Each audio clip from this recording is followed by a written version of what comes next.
Start करते हैं हम। ठीक है, हमने पिछले लेक्चर में हैशिंग स्टार्ट की थी। ठीक है, और उसके हवाले से जो है तो डिफरेंट चीज़ें हमने देखी थी। फिर उसमें हैशिंग जब हम कर रहे थे तो उसमें हमने एक प्रॉब्लम आइडेंटिफाई की थी जो कि थी कोलिजन्स की।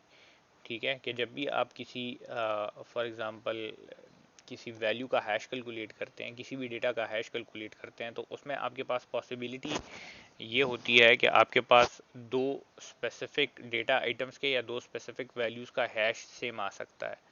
ठीक है, जिसे कोलिजन कहा जाता है। ठीक है, और कोलिजन हमारे पास डिज़ायरेबल इस वजह से नहीं है क्योंकि इस केस में हम यहाँ पे जो हैश कैलकुलेट करने जा रहे हैं उसको हम यूज़ कर रहे हैं एज अ लोकेशन। ठीक है, जो हैश का रिजल्ट हमारे पास आता है उसको एज अ लोकेशन यूज़ करके हम वहाँ पे अपनी वैल्यू स्टोर करते हैं। तो अगर दो वैल्यूज़ के लिए हैश सेम आता है तो इसका मतलब ये है कि वो दो वैल्यूज़ पॉसिबली एक ही लोकेशन पे स्टोर हो सकती हैं। ठीक है, तो इस तरह के मसाइल को जो है तो हल करने के लिए जो है तो हमने डिफरेंट इम्प्रूवमेंट्स देखी थी, जिसमें एक हमने कहा था कि हम टेबल की कैपेसिटी इंक्रीज़ कर दें, मतलब टेबल का साइज़ इंक्रीज़ कर दें। हमने जो एग्जांपल देखी थी तो उसमें हमारे पास टोटल जो एलिमेंट्स थे तो वो 25 हमारे पास जो है तो टेबल में स्टोर हो रहे थे।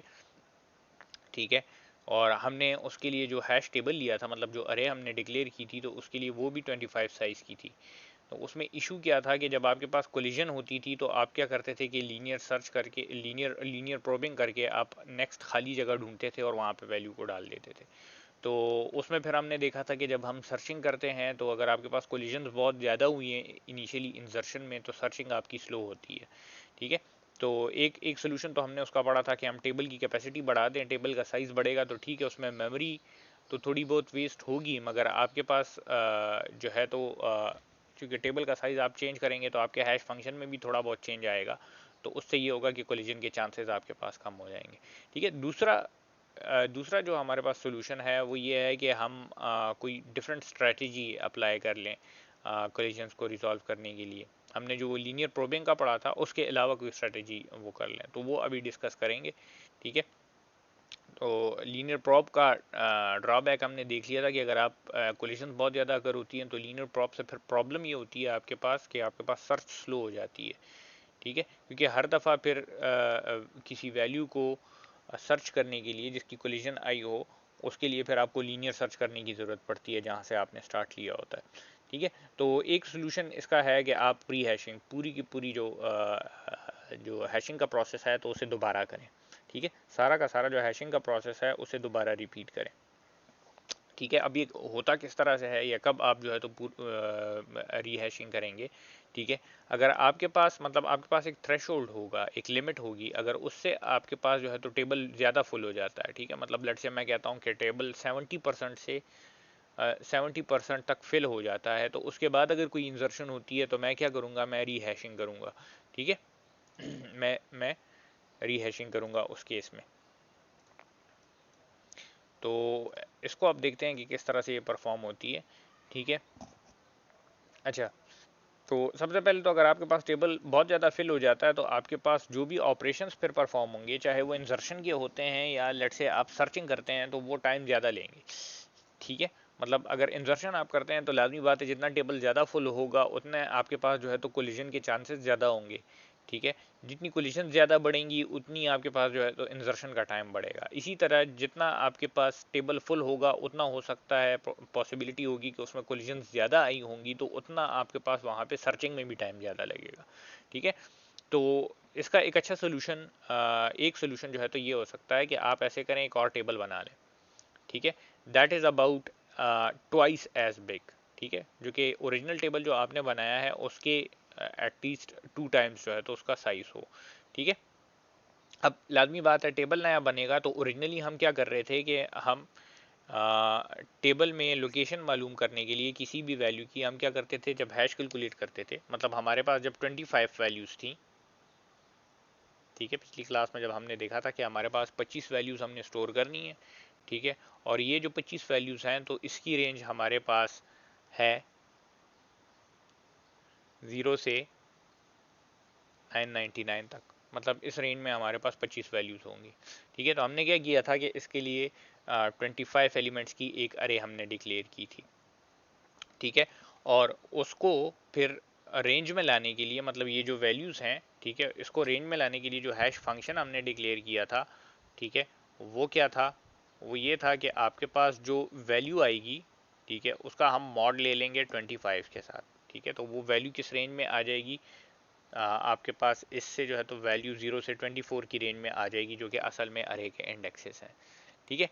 तो अब अगर फर्ज करें हम अरे का साइज ट्वाइस एज बिग ले रहे हैं, तो इसका मतलब ये है हमारे पास अरे का साइज 50 एलिमेंट्स हो जाएगा इस केस में, ठीक है, मतलब एटलीस्ट अगर 50 लें तो हमारे पास जो वो हैं वो 0 से 49 तक हो जाएंगे, ठीक है, जो इंडेक्सेस हैं 0 से 49 तक हो जाएंगे। तो हमें हैश फंक्शन अपना चेंज करके इस तरह से लगाना पड़ेगा, मतलब अगर इसी तरह का हैश फंक्शन लगाते हैं तो क्या करना पड़ेगा, इस केस में हमें फिर इसका मॉड 50 के साथ लेना होगा, ठीक है, तो 0 टू 49 आपके पास वैल्यूज आएंगी फिर कहीं जाके, ठीक है।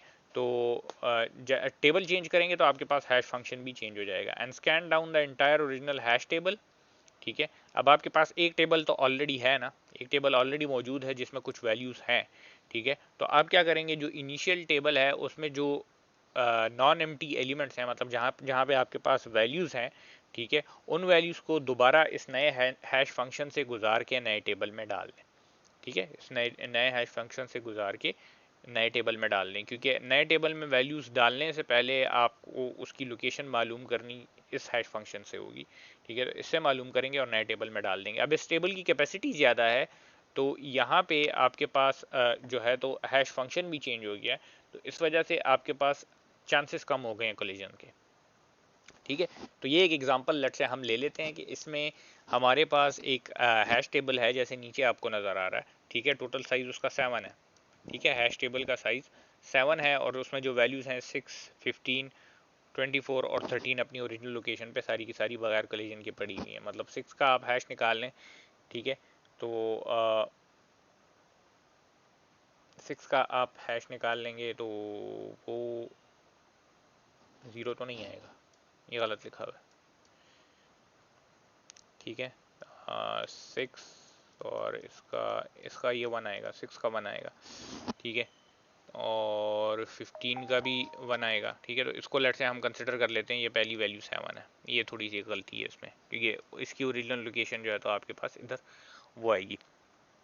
बहरहाल नहीं, 6 का 7 भी नहीं आएगा यार, मतलब इसका ये है कि मैं अगर ये कर रहा हूँ तो 7/6 का होगा, तो 6 का तो हैश 6 ही निकलेगा, ये फिर इधर आएगा 13 पे, ठीक है। तो ये कोलिजन हुई है उस वजह से ऊपर आया है, तो ये ठीक है, गलती नहीं, सॉरी, ये अपनी करेक्ट पोजीशन पे है क्योंकि 13 इससे पहले इंसर्ट हुआ होगा। बहरहाल ये वैल्यूज़ हैं इसमें, ठीक है, ये तमाम की तमाम वैल्यूज़ हैं, 6, 15, 24 और 13 इसके अंदर मौजूद है पहले से, ठीक है। अब यहाँ पे देखें आपके पास करंटली टेबल में 4 वैल्यूज़ हैं, ठीक है, 4 वैल्यूज़ हैं और 3 जो है तो 3 जगह इसमें खाली हैं, ठीक है।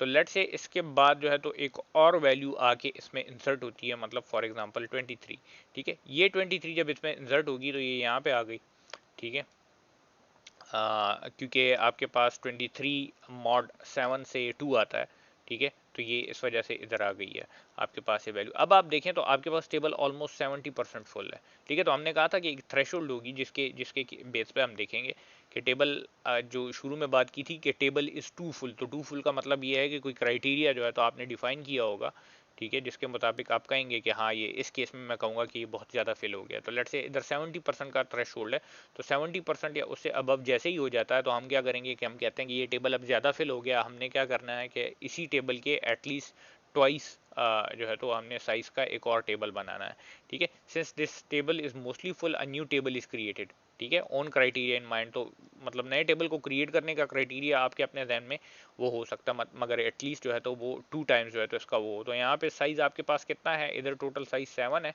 तो उसका साइज़ एटलीस्ट 14 होना चाहिए, ठीक है। तो यहाँ पे नया टेबल जो लिया है तो उसका साइज जो है तो 17 ले लिया, ठीक है। मतलब मैंने जैसे यहाँ पे बात की ना कि कोई भी क्राइटेरिया आपके पास हो सकता है, एटलीस्ट ट्वाइस जो है तो साइज उसका होना चाहिए, ठीक है। तो 17 ट्वाइस से बड़ा है तो ये ठीक है, because this is the first prime that is twice as large as the old table size, ठीक है। तो ये एक क्राइटेरिया जो है तो यहाँ पे रखा हुआ है। क्राइटेरिया ये है कि आपके पास जो ट्वाइस एज लार्ज जो इसका साइज है तो वो कितना बनेगा, ये 7 है ना, तो 14 आपके पास आ जाता है। तो इसके बाद 14 के बाद का पहला प्राइम नंबर इन्होंने उठाया, ठीक है। तो 14 के बाद 15 आता है जो कि प्राइम नहीं है, 16 आता है वो भी प्राइम नहीं है, 17 जो है तो अगला प्राइम है, ठीक है। तो इस प्राइम नंबर को उठा लिए, ठीक है। तो ये लेट्स से कोई क्राइटेरिया है कहीं पे, तो उसकी वजह से इस तरह से किया हुआ है, ठीक है। अब नया जो हैश फंक्शन बनेगा तो लाजमी बात है, अब हमारे पास साइज 17 हो गया है, तो हम जब मॉड लेंगे तो 17 के साथ लेंगे, ये वैल्यू चेंज हो जाएगी, ठीक है। 7 की जगह 17 हो जाएगी। अब ओल्ड टेबल को स्कैन किया जाएगा, ओल्ड टेबल में ये वैल्यूज थी, ठीक है, और इनका हैश दोबारा कैलकुलेट कर लिया जाएगा, मतलब 6 का हैश दोबारा कैलकुलेट किया जाएगा तो वो आपके पास 6 ही आएगा। 15 का हैश दोबारा कैलकुलेट किया जाएगा तो वो 15 ही आएगा। 23 का हैश कैलकुलेट किया जाएगा तो वो 6 आएगा। 24 का 7 आएगा और 13 का आपके पास 13 ही आएगा, ठीक है। तो इसको देख लें एक मिनट, ये वैल्यू देखते हैं। 6 का हैश हमारे पास आता है 6, ठीक है। तो आपके पास 6 जो है तो 6 लोकेशन पे स्टोर है, ठीक है। अच्छा, मेरे पास 15 का हैश आएगा 15, तो 15 मेरे पास 15 लोकेशन पे स्टोर्ड है, ठीक है। ये नया टेबल बना है वो 17 एलिमेंट्स का। उसके बाद 23 की बारी आती है, तो 23 का भी हैश आपके पास आएगा 6, ठीक है। 23 का हैश 6 आएगा। तो अब हम लीनियर प्रोबिंग अगर करते हैं यहाँ पे, ठीक है, लीनियर प्रोबिंग अगर करते हैं तो 6 के बाद अगली जो खाली जगह है तो वो 7 है, तो 23 को 7th लोकेशन पे डाल दी, ठीक है। अच्छा, इसके बाद 24 की बारी आती है। 24 का आपके पास हैश बनेगा 7, मगर आपके पास 7 पे 23 पड़ा हुआ है, तो इधर अगेन लीनियर प्रोबिंग करें तो इसको नेक्स्ट लोकेशन, नेक्स्ट खाली लोकेशन पे डाल दें तो ये 8 पे चला गया, ठीक है। अच्छा, इसी तरह 13 का कैलकुलेट करें तो 13 का 13 ही आएगा, ठीक है। तो ये देख लें 13 यहाँ पे स्टोर हुआ हुआ है, ठीक है। तो ये जो है तो पूरा का पूरा ऑपरेशन आपके पास रीहैशिंग कहलाएगा। अब यहाँ पे टेबल में आपके पास जगह ज़्यादा है, ठीक है, टेबल में आपके पास जगह ज़्यादा है और हमारा हैश फंक्शन भी चेंज हो गया है। तो इसका मतलब ये है कि आपके पास जो है तो कोलिजन्स एटलीस्ट जो पहले टेबल था उससे कम अगर होंगी, ठीक है, आएंगी फिर भी, मगर उससे कम अकर होंगी। वर्स्ट केस सिनेरियो ऐसे हो सकता है कि आप जितने नंबर इंटर कर रहे हैं तमाम के तमाम का जो है तो हैश सिमिलर ही आ रहे हो, ठीक है, मगर वो तो बहुत रेयर केसेस में आपके पास होगा। मगर वो पॉसिबिलिटी है, तो जब भी, ये पिछली क्लास में भी हमने बात की थी, जब भी हम हैशिंग की बात करेंगे तो उस टाइम में उसमें हमारे पास कोलिजन की बात लाजमी आएगी, मतलब कोलिजन अकर होगी, ठीक है। तो वो हमने ध्यान में रखना है कि कोलिजन हमारे पास अकर हो सकती है, ठीक है। अच्छा, अब this is obviously very expensive operation, ठीक है। एक्सपेंसिव इन अ सेंस इस तरह से है कि आप नया टेबल बना रहे हैं, ठीक है। तो नया टेबल बनेगा और पुरानी वैल्यूज़ का दोबारा हैश कैलकुलेट होगा और वो वैल्यूज जो है तो फिर उन नए हैश पे जो है तो जाके इंसर्ट होंगी, ठीक है। तो लाजमी बात है ये जो ऑपरेशन पूरा का पूरा हो रहा है, ठीक है, तो ये एक्सपेंसिव इन अ सेंस इस तरह से है कि इसमें टाइम लगेगा, ठीक है। एक्सपेंसिव इन अ सेंस इस तरह से है कि इसमें टाइम लगेगा जब आप रीहैशिंग करेंगे, ठीक है। There are n elements to rehash, ठीक है, एन एलिमेंट्स आपके पास जो है तो रफली रीहैश हो रहे हैं, ठीक है। And the table size is रफली 2n, but actually this is not that much bad as rehashing is done infrequently, ठीक है।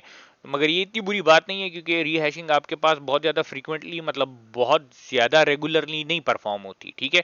ये वंस इन अ वाइल का जो है तो आपके पास प्रोसेस होगा according to the criteria set in the algorithm, ठीक है। एल्गोरिदम में हमने क्राइटेरिया क्या रखा है कि हमने जो ओरिजिनल टेबल लिया था तो वो अगर आपके पास ऑलमोस्ट, मतलब कुछ कुछ थ्रेशोल्ड है उससे ज़्यादा फिल हो जाता है। थ्रेशोल्ड हमने लेट से इस केस में 70% रखा है, तो इसका मतलब ये है कि टेबल अगर बहुत ज़्यादा फिल हो गया तो हम एक और टेबल बनाएंगे, ठीक है।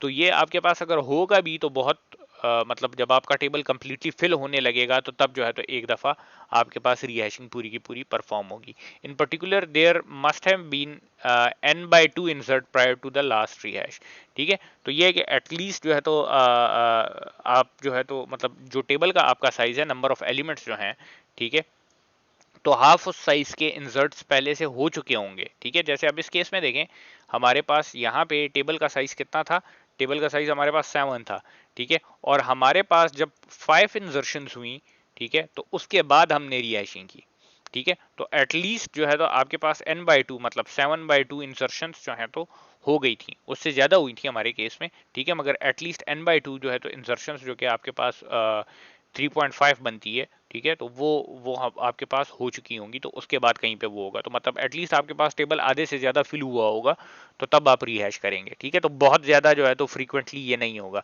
मगर कुछ केसेस ऐसे हैं जिसमें ये चीज़ जो है तो डिज़ायरेबल नहीं है, हम यूज़ नहीं करते, उसकी बात थोड़ी सी आगे हम करेंगे। अच्छा, if this data structure is part of a program, the effect is not noticeable। ठीक है, अब आपके पास जो ये देखें, अगर आपके पास फर्ज करें इंसर्शन जो है तो हैश टेबल में बहुत ज़्यादा रेगुलरली नहीं हो रही। ठीक है, इंसर्शन आपके पास जो वो है हैश टेबल में बहुत ज़्यादा फ्रीक्वेंटली नहीं हो रही, मतलब बहुत जल्दी जल्दी इंसर्शंस नहीं होती, तो इसका मतलब ये है कि आपका टेबल जल्दी फिल नहीं होगा। टेबल जल्दी फिल नहीं होगा तो आपको रीहैशिंग की ज़रूरत जल्दी नहीं महसूस होगी। ठीक है, तो बहुत कम जो है तो आपको ज़रूरत पड़ेगी रीहैशिंग की, तो उस केस में इसको यूज़ किया जा सकता है और ये काफ़ी अच्छा काम करता है क्योंकि कोलिजन से ये बचता है। ठीक है, अब आपके पास ये इस तरह का भी वो हो सकता है कि इस तरह का सिनेरियो भी हो सकता है कि कोई सिस्टम ऐसा हो जिसमें इंजर्शंस बहुत ज़्यादा हो रही हैं, तो उस केस में खैर हैशिंग आपके पास यूज़ ही नहीं होती। ठीक है, मतलब यूज़ करनी नहीं चाहिए, मगर उस केस में क्या होगा कि अगर बहुत ज़्यादा फ्रीक्वेंटली आपके पास इंजर्शंस हो रही हैं, तो आपके पास चूंकि ये हैश टेबल जल्दी जल्दी भरता जाएगा, तो आपको जो है तो दोबारा दोबारा क्या करना पड़ेगा, ये पूरी की पूरी चीज़ जो नया टेबल होगा तो वो बनाना पड़ेगा, तो उसमें टाइम बहुत ज़्यादा लगेगा। ठीक है, तो उस केस में फिर इसको यूज़ नहीं किया जाता। ठीक है, अच्छा, अब देखें, फर्ज करें इंसर्शंस हो रही हैं रेगुलरली। ठीक है, और इधर अगर हम इस वाली एग्जांपल का वो लेते हैं, तो हमने रीहैशिंग कब की थी, जब हमारे पास 23 इंसर्ट हुआ था। ठीक है, तो नॉर्मली अगर मैं इस 23 से पहले की सारी इंसर्शंस को देखूं, मतलब लेट्स से 13 को देख लूं, 24 को देख लूं, 15 को देख लूं, 6 को देख लूं, तो ये सिंपल इंसर्शंस थी जो कि हुई हैं। ठीक है, सिर्फ एक केस में हमारे पास कोलिजन आई थी, ये जब 13 के बाद 6 इंसर्ट हुआ था, तो 13 ये 6 वाली लोकेशन आपके पास चूंकि फिल थी, तो इसने इसको उठा के लीनियर प्रोब करके इधर इसको डाल दिया था। ठीक है, तो इसमें एक थोड़ा सा जो है तो आपका लेट से 1 यूनिट टाइम एक्स्ट्रा लगा था। ठीक है, मगर यहाँ पे 23 की इंसर्शन तक तमाम की तमाम इंसर्शन सारी की सारी क्या हुई है, सिंपली हुई है। जैसे ही आपने 23 इंसर्ट किया है, तो चूंकि अब टेबल उस थ्रेशोल्ड से बढ़ रहा है, तो क्या करता है कि ये यहाँ पे रीहैश करता है। तो जो बंदा ये 23 इसमें इंसर्ट कर रहा है, तो उसको इंसर्शन का टाइम अब ज्यादा नजर आएगा। वो इस वजह से क्योंकि ये 23 जब इंसर्ट होना है, तो इसके लिए पूरा का पूरा एक और टेबल जो है तो बनेगा, एक हैश टेबल पूरा का पूरा बनेगा, और उस हैश टेबल में जो इस 23 से पहली सारी की सारी वैल्यूज थी, तो उनका क्या होगा, उनकी रीहैशिंग होगी। ठीक है, तो ये 23 की इंसर्शन तो होगी, तो ये बाकी इंसर्शन से ज़्यादा टाइम लेगी, क्योंकि इस दौरान आपके पास ये हैश टेबल भी बन रहा है। ठीक है, और तमाम के तमाम वैल्यूज़ का हैश दोबारा कैलकुलेट करके उन्हें अपने अप्रोप्रिएट पोजीशन पे डाला जा रहा है। ठीक है, तो अगर फ़र्ज़ करें रीहैश जिस जिस इंसर्शन पे होता है, तो लाजमी बात है वो इंसर्शन जिस बंदे ने की होगी, तो उसे इंसर्शन का प्रोसेस रिलेटिवली स्लो नज़र आएगा। ठीक है जी। अच्छा, अब रीहैशिंग जो है तो बहुत तरीक़ों से की जा सकती है। ठीक है, एक अल्टरनेटिव ये है कि आप जैसे ही आपका टेबल आधा फुल हो जाए, तो आप रीहैश कर लें। ठीक है, दूसरा जो है तो आपके पास अल्टरनेटिव ये हो सकता है कि आप रीहैशिंग तब करें जब कोलिजन आए। ठीक है, रीहैशिंग तब करें जब कोलिजन अकर हो। ठीक है, मतलब इंसर्शन आपके पास फेल हो जाए, कोलिजन अकर हो, तो उसी टाइम पे आप रीहैशिंग कर लें। ठीक है, तो इसमें इशू ये आ सकता है कि हो सकता है टेबल आपके पास इतना फुल ना हो और कोलिजन अकर हो जाए। ठीक है, वो तो हो सकता है, आप पहली इंसर्शन के बाद दूसरी इंसर्शन करें और दोनों का हैश सेम आए आपके पास। ठीक है, तो टेबल में अभी जगह है और आप दोबारा जो है तो पूरा का पूरा रिहैश कर रहे हैं। ठीक है, तो लाजमी बात है इसमें फिर जो है तो मसाइल आपके पास आ सकते हैं। ठीक है, थर्ड जो है तो इन दोनों का जो मिडिल ग्राउंड है या मिडिल स्ट्रेटजी है, वो ये है कि जैसे यहाँ पे हमने किया कि आप टेबल को एक स्पेसिफिक लोड फैक्टर तक पहुँच जाने दें। जैसे 70% की हमने बात की, मतलब टेबल को किसी स्पेसिफिक कैपेसिटी तक फिल हो लेने दें। उस कैपेसिटी जैसे ही वो बढ़ता है या वो कैपेसिटी जैसे ही मैच होती है, तो आप रीहैश करें। जैसे इस केस में हमने देखा कि 70% या 70% से ज़्यादा अगर हमारे पास टेबल फिल होता है, तो हम रीहैश करते हैं। ठीक है, तो ये चक्कर है। अब ये लोड फैक्टर की बात जो की है, ठीक है, तो ये इस वजह से की हुई है कि अगर आपके पास टेबल जितना ज़्यादा बढ़ता जाता है तो उतने आपके पास उसके बाद कोलिजन के चांसेस बढ़ते जाते हैं। दूसरी बात ये कि आपके पास परफॉर्मेंस भी कम होती जाती है, क्योंकि अगर कोलिजन ज़्यादा होंगे तो उसमें सर्चिंग भी जो है तो आपके पास वो स्लो होगी। ठीक है, तो ये जो थर्ड ऑप्शन है तो ये बेस्ट है आपके पास इस केस में। ठीक है, कि कोई स्पेसिफिक क्राइटेरिया जो है तो आप वो कर लें, आइडेंटिफाई कर लें और उसके मुताबिक इसको वो करें।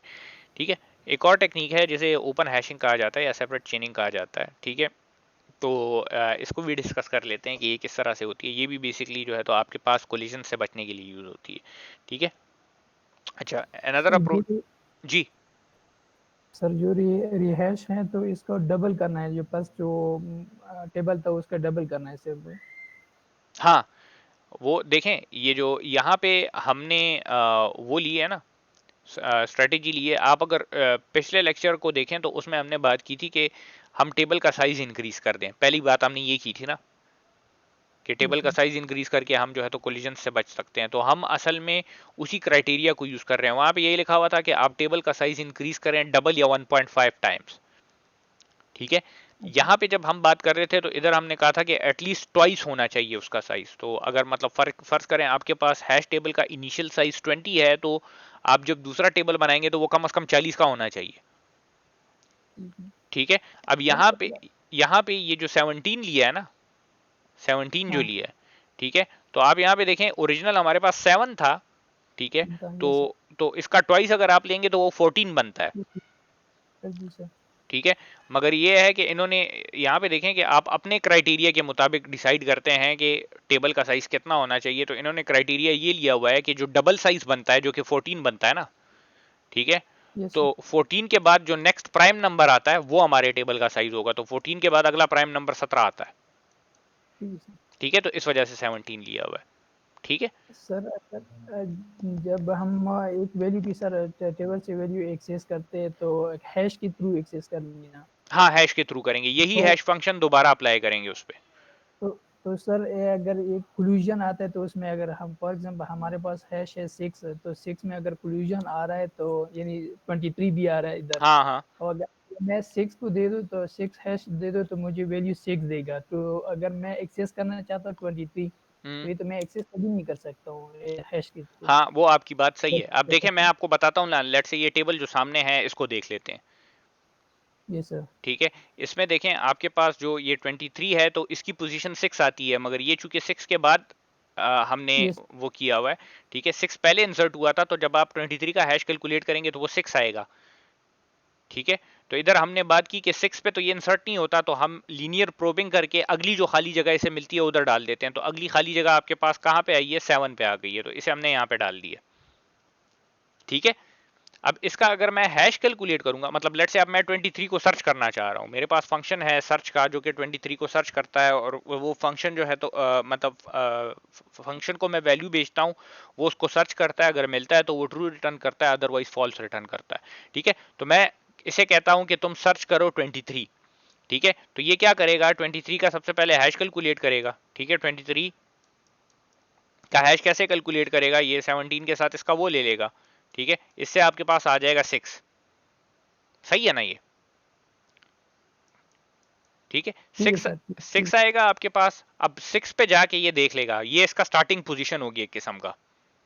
ठीक है, 6 पे जाके ये देखेगा तो 6 पे इसे नहीं मिला, वैल्यू नहीं मिली। अब ये क्या करेगा कि ये आगे ढूंढता रहेगा, इससे आगे ढूंढता रहेगा, और ये तब रुकेगा जब तक इसे कोई खाली जगह नहीं मिल जाती, या ये वापस जो है तो ये 6 वाली लोकेशन पे नहीं पहुंच जाता।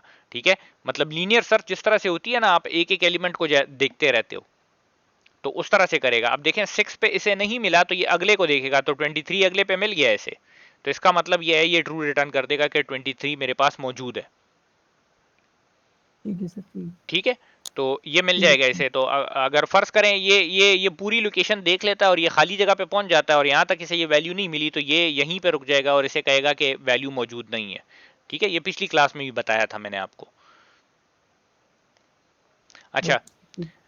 अब हम आते हैं ओपन हैशिंग की तरफ, जो कि जिसे चेनिंग भी कहा जाता है। ठीक है, तो अब इसमें क्या होता है कि ये जो हैश टेबल है, ठीक है, उसको जो अरे है हमारे पास जो अभी तक हम यूज कर रहे थे, तो उसको ऐसे यूज करता है कि आपके पास अरे क्या होती है, वो अरे ऑफ लिंक लिस्ट होती है। ठीक है, अरे के हर एक एलिमेंट पे एक लिंक लिस्ट अटैच होती है आपके पास। ठीक है, मतलब मैं अगर इस तरह से कहूं कि मेरे पास अगर मल्टीपल लिंक लिस्ट होंगी, तो लाजमी बात है मेरे पास मल्टीपल हेड के पॉइंटर्स होंगे। ठीक है, तो मैं अगर एक अरे ले लूं, ठीक है, और अरे के हर एक इंडेक्स में मैं क्या करूं, मैं लिंक लिस्ट का हेड का एड्रेस डालता जाऊं, या लिंक लिस्ट के पहले नोड का एड्रेस डालता जाऊं, तो मेरे पास ये अरे ऑफ लिंक लिस्ट बन जाएगी।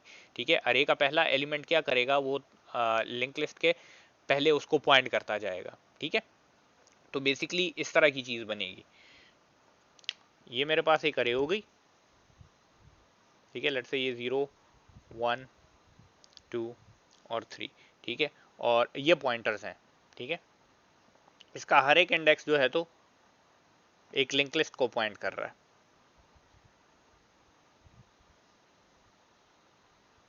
ठीक है, इसी तरह से यहाँ पे भी फॉर एग्जांपल इधर एक नोड है हमारे पास, इसी तरह से लेट्स से यहाँ पे कुछ नहीं है, ये वाली लिंक लिस्ट खाली है। ठीक है, और इस तरह से लेट्स से यहाँ पे भी एक नोड है।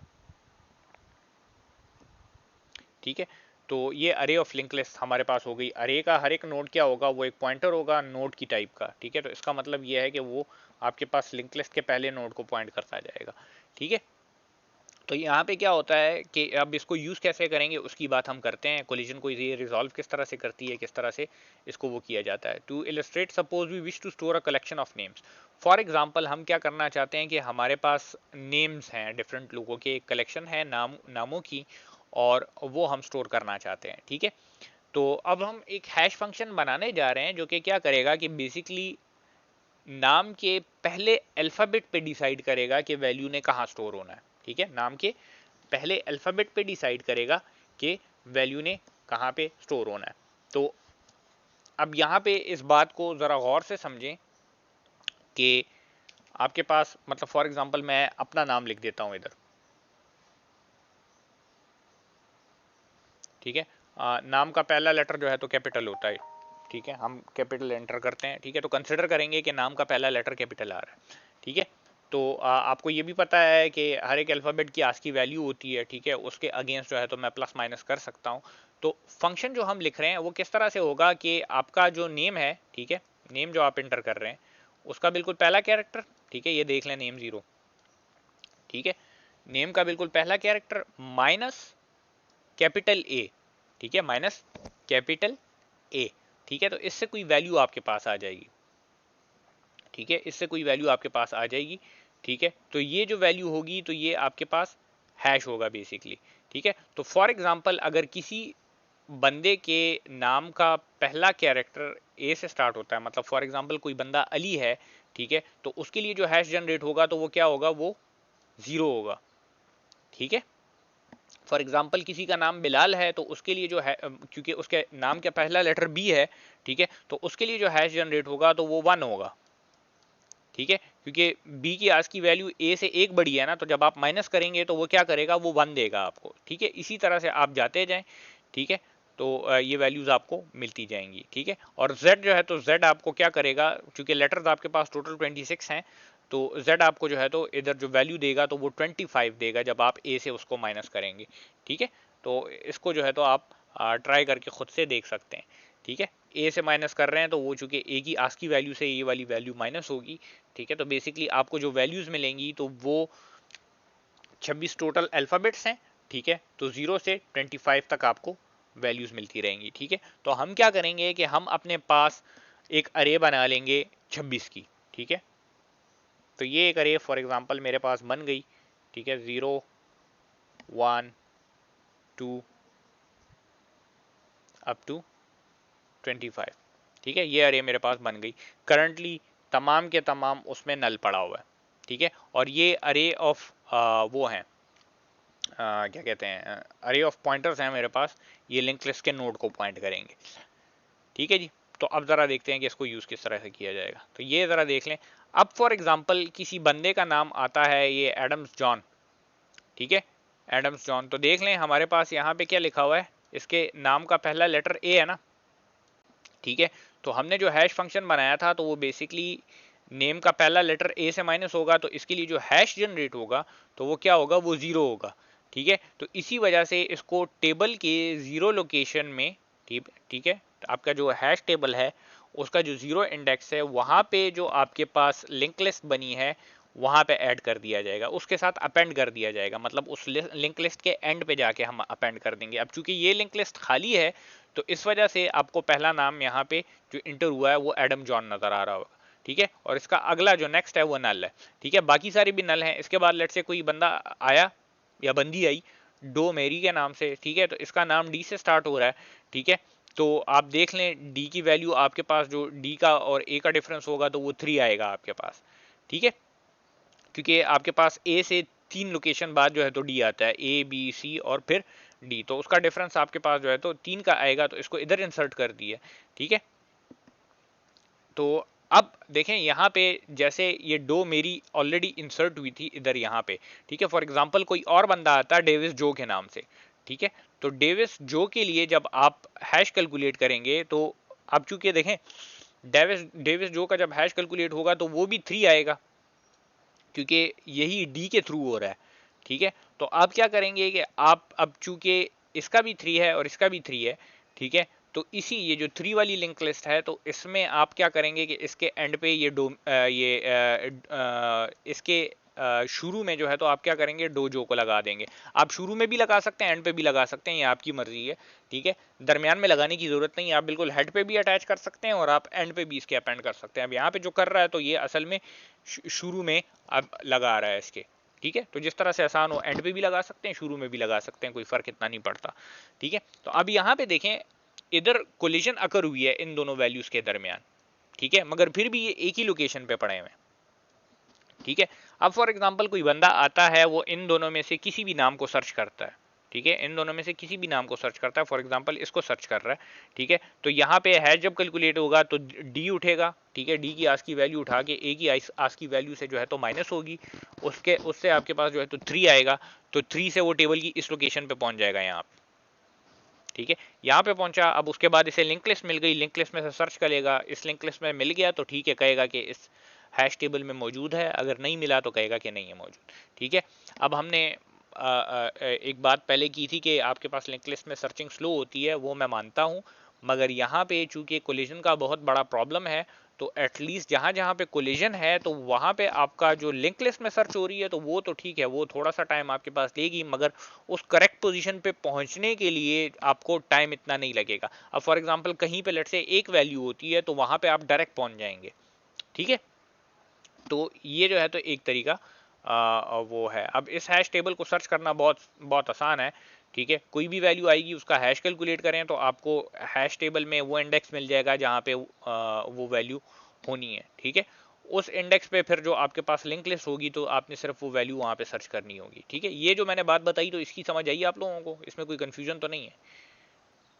तो ठीक है सर, इसमें फिर तो कोलिजन तो वो प्रॉब्लम खत्म हो गया ना? कोलिजन का मसला यहाँ पे खत्म हो गया। अब कोलिजन तो अगर कोलिजन इसको कोलिजन डबल, जी जी, हाँ सर, डबल करने की फिर भी जरूरत नहीं है, टेबल को डबल करना वो जो नहीं हम नहीं, यहाँ तरीके। पे तो टेबल को डबल करने की जरूरत नहीं है। यहाँ पे तो एग्जैक्टली हम चूंकि अल्फाबेट से कर रहे हैं ना, तो ए से जेड तक अल्फाबेट है ना आपके पास। ठीक है, तो उसकी बेस पे हमने टेबल लिया हुआ है। ठीक है, टोटल 26 अल्फाबेट्स है ना, हम पहले अल्फाबेट की बेस पे इंसर्शन कर रहे हैं ना। ठीक है, तो टोटल 26 अल्फाबेट्स हैं, तो आपके पास ये जो 0 से 25 तक इंडेक्सेस इसके लिए काफ़ी हैं। इधर आपको टेबल को डबल करने की ज़रूरत नहीं है, इधर रीहैश करने की ज़रूरत भी नहीं है। ठीक है, इधर ये चेनिंग का प्रोसेस हो रहा है, इससे सारा का सारा जो है तो ये बिल्कुल प्रॉपरली हैंडल हो जाएगा, इसमें कोई मसला नहीं आएगा।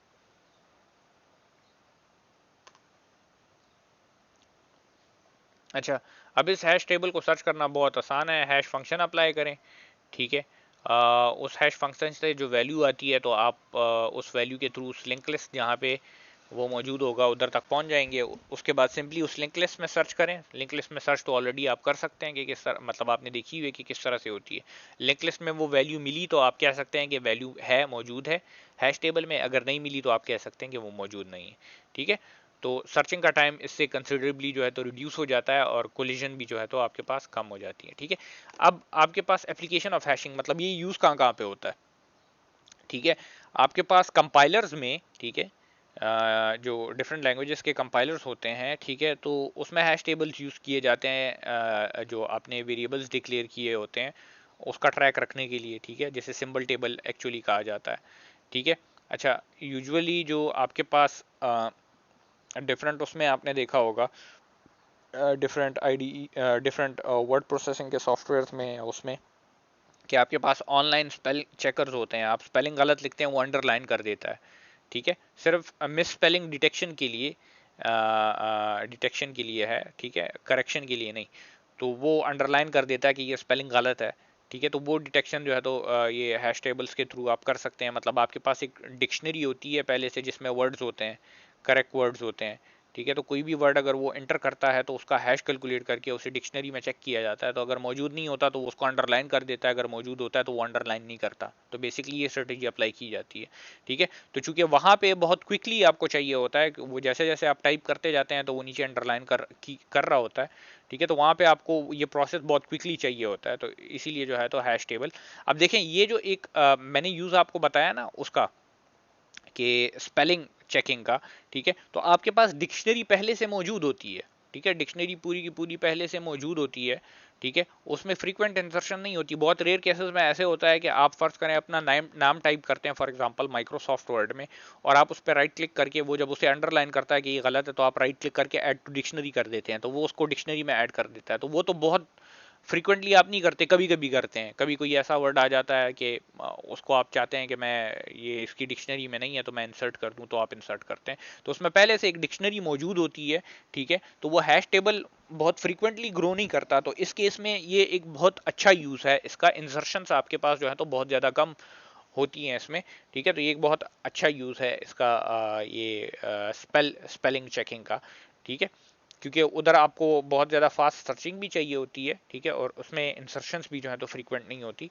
तो इसीलिए यहाँ पे जो ऑनलाइन स्पेलिंग चेकर्स हैं मोस्टली, तो वो हैश टेबल्स को यूज़ करके जो है तो उसको वो करते हैं, वर्ड्स को सर्च करते हैं जो आप टाइप कर रहे होते हैं। ठीक है, इसके अलावा आप जो है तो हैश फंक्शंस यूज़ किए जा सकते हैं दो वैल्यूज़ की इक्वलिटी और इनइक्वलिटी को चेक करने के लिए। मतलब फॉर एग्जांपल आप दो वैल्यूज़ देते हैं, दोनों का हैश कैलकुलेट होता है। अब देखा जाता है कि हैश अगर दोनों का सिमिलर है तो वैल्यूज सिमिलर है, अगर हैश सिमिलर नहीं है तो वैल्यूज सिमिलर नहीं है। इसका एक यूज़ ये मैंने पिछली क्लास में भी आपको बताया था कि ये आपका ऑपरेटिंग सिस्टम, मतलब आपका जो जैसे इस केस में विंडोज़ आप लोग यूज़ कर रहे हैं।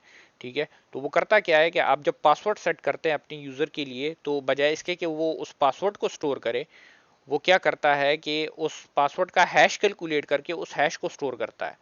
तो जब आप फिर लॉगिन होने के लिए पासवर्ड टाइप करते हैं तो आपका पासवर्ड मैच नहीं होता, उसी पासवर्ड का हैश कैलकुलेट होता है, और वो हैश जो उसने आप स्टोर किया होता है अपने पास जब इनिशियली आपने पासवर्ड दिया था, तो उन दोनों को मैच किया जाता है। तो इससे फ़ायदा ये होता है कि अगर फ़र्ज़ करें कोई बंदा अटैकर है, उसे पता लग गया कि ये जो पासवर्ड है तो ये फलानी जगह पे स्टोर हो रहा है। ठीक है, तो वो जाके अगर वहाँ से उठा भी लेगा तो उससे हैश मिलेगा, पासवर्ड नहीं मिलेगा, तो उससे वो आपका पासवर्ड नहीं निकाल सकता। ठीक है, तो इसीलिए यूजुअली मतलब कोई भी आप अगर वेबसाइट देखते हैं या कोई और चीज़ इस तरह से देखते हैं तो वो आपके पासवर्ड को प्लेन टेक्स्ट में स्टोर नहीं करती, क्योंकि अगर फ़र्ज़ करें किसी को एक्सेस मिल जाए उस जगह की जहाँ पे पासवर्ड स्टोर है, ठीक है, तो उसे तो पासवर्ड का पता लग जाएगा ना। वहाँ पे असल में बेसिकली होता ये है कि पासवर्ड जब आप शुरू में इंटर करते हैं तो वो उस पर कोई हैश का फंक्शन अप्लाई होता है, और उस हैश के फंक्शन से जो रिजल्ट आता है तो उसको स्टोर किया जाता है। तो बाद में जब आप अपना पासवर्ड टाइप करते हैं तो वही फंक्शन उस पर अप्लाई होता है और दोनों हैशेस कंपेयर होते हैं। तो अगर हैशेस मिलते हैं, ठीक है, अगर हैशेस आपके पास मिलते हैं तो आपके पास जो है तो पासवर्ड आइडेंटिफाई हो जाता है, अदरवाइज नहीं होता। तो सिक्योरिटी में भी इसकी बहुत यूजेजेस है। ठीक है, तो ये एक बहुत इम्पॉर्टेंट जो है तो वो है। तो अब किस केसेस में ये सूटेबल है, किन केसेस में नहीं है। ठीक है, अब देखें, अगर आपके पास सर्चिंग बहुत ज़्यादा हो रही है, ठीक है, और इंसर्शंस कम हो रही हैं, मतलब बहुत रेयर केसेस में है, जैसे ये ऑनलाइन स्पेलिंग चेकर्स की हमने बात की कि अगर आप स्पेलिंग मिस स्पेलिंग डिटेक्ट करते हैं कि कहीं पे स्पेलिंग तो गलत नहीं है, तो उस केस में आपके पास इंसर्शंस बहुत ज़्यादा कम उसमें होती हैं। ठीक है, ज़्यादातर जो है तो आप सर्चिंग ही करते हो। ठीक है, तो इस केस में क्या है कि आप जो है तो इसको यूज़ कर सकते हैं। ये जो हैशिंग है ये बहुत ज़्यादा सूटेबल है इस केस में, ठीक है। उस केस में ये सूटेबल नहीं होगी जिस केस में आपके पास हैश टेबल में इंसर्शन बहुत ज़्यादा होंगी या उसमें से डिलीशंस बहुत ज़्यादा होंगी, ठीक है, या टेबल का ट्रैवर्सल जो है तो बार बार आपको चाहिए होगा, ठीक है। ट्रैवर्सल का मतलब ये है कि आप पूरे के पूरे टेबल से होके जाएंगे। उस केस में फिर आप एवीएल ट्रीज को यूज़ करेंगे। एवीएल ट्रीज जो है तो बेटर काम करती हैं, ठीक है। अगर इंसर्शंस और डिलीशंस बहुत ज़्यादा हो रही हैं, ठीक है, तो उस केस में आपके पास एवीएल ट्रीज जो है तो इससे फिर बेहतर काम करती हैं, ठीक है। तो अच्छा, दूसरी बात ये कि आपके पास हैशिंग उस केस में बहुत ज़्यादा स्लो होगी जिन केसेस में आपके पास जो एंट्रीज हैं तो उनको सॉर्ट करने की ज़रूरत पड़े। मतलब फॉर एग्जांपल अगर आप फर्ज करें मिनिमम वैल्यू फाइंड आउट करना चाहते हैं, ठीक है, तो अगर मैं हैश टेबल में से मिनिमम वैल्यू फाइंड आउट करना चाहूँगा तो मुझे लाजमी बात है पूरे के पूरे टेबल से होके जाना पड़ेगा, पूरे के पूरे हैश टेबल से होके जाना पड़ेगा, क्योंकि हैश फंक्शन के थ्रू जो है तो मैं डायरेक्टली स्मॉलेस्ट वैल्यू तो नहीं निकाल सकता ना। जो हैश फंक्शन हमने डिफाइन किया होगा तो उसके थ्रू स्मॉलेस्ट वैल्यू नहीं निकल सकती। आपने हर एक वैल्यू को चेक करना है और उसमें से मिनिमम निकालना होगा, ठीक है। तो अगर एंट्रीज को किसी तरीके से सॉर्ट करने की जरूरत हो, जैसे मतलब फॉर एग्जांपल मिनिमम या मैक्सिमम की आप निकालना चाह रहे हैं, ठीक है, तो उस केस में आपके पास हैशिंग बहुत ज़्यादा स्लो होगी, ठीक है जी। तो ये आपका था हैशिंग का सारा प्रोसेस, ठीक है, कि क्या होती है, किस वजह से यूज़ होती है, क्या क्या यूजेस हैं इसके, ठीक है, कब यूज़ करनी चाहिए, कब यूज़ नहीं करनी चाहिए, ठीक है।